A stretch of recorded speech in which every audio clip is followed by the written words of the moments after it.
Hello बच्चों, let's read this question. So the question says distinguish between Bhabar and Terai. Bhabar और तराई के बीच में डिस्टिंग्विश करिए, डिफ्रेंशिएट करिए. की कंसेप्ट देखते हैं. की concept is the northern plain. जब हम नॉर्दर्न प्लेन की बात करते हैं तो भाबर और तराई नॉर्दर्न प्लेन के ही डिफरेंट पार्ट्स कहे जाते हैं. आंसर देखते हैं. First is Bhabar.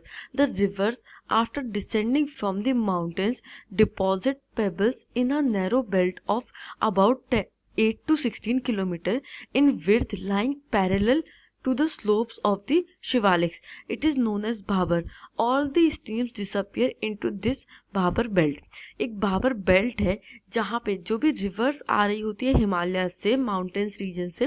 देखिए, जब हम प्लेन्स की बात करते हैं ना, तो plains are directly situated below Himalayas. यहाँ पे हम देखते हैं कि हमारे हिमालयन रेंज देखने को मिलती है और इसके नीचे का ये जो एरिया है, all this area is the plain region. ये जो पूरा रीजन है ये प्लेन्स रीजन है. तो अगर कोई भी रिवर यहाँ पे आ रही है तो वो माउंटेन से डायरेक्ट आकर के प्लेन्स में एंटर करेगी और जो भी वो अपने साथ डिपॉजिट्स लेकर के आएगी वो इस रीजन में अपने सेडिमेंट्स छोड़ते हुए रिवर जाएगी. आंसर की तरफ देखते हैं. जो भाबर रीजन है वहाँ वो डिसेंड करता है फ्रॉम द माउंटेन्स. माउंटेन्स के जस्ट नीचे पड़ता है. ये जो माउंटेन्स वाला रीजन है इसके जस्ट नीचे ये वाला जो रीजन है ये भाबर रीजन कहलाता है. ये एक नैरो बेल्ट है अबाउट 8 to 16 किलोमीटर्स का, जहाँ पे रिवर्स आकर के अपने डिपॉजिट्स करती हैं like pebbles etcetera.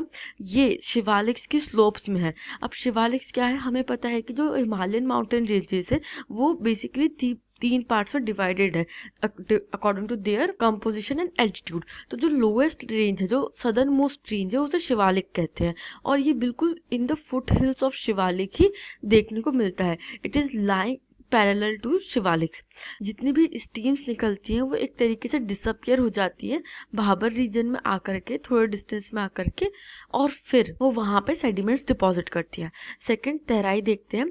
To the south of Bhabar belt the streams and rivers re emerges and create a wet swampy and marshy region known as Terai.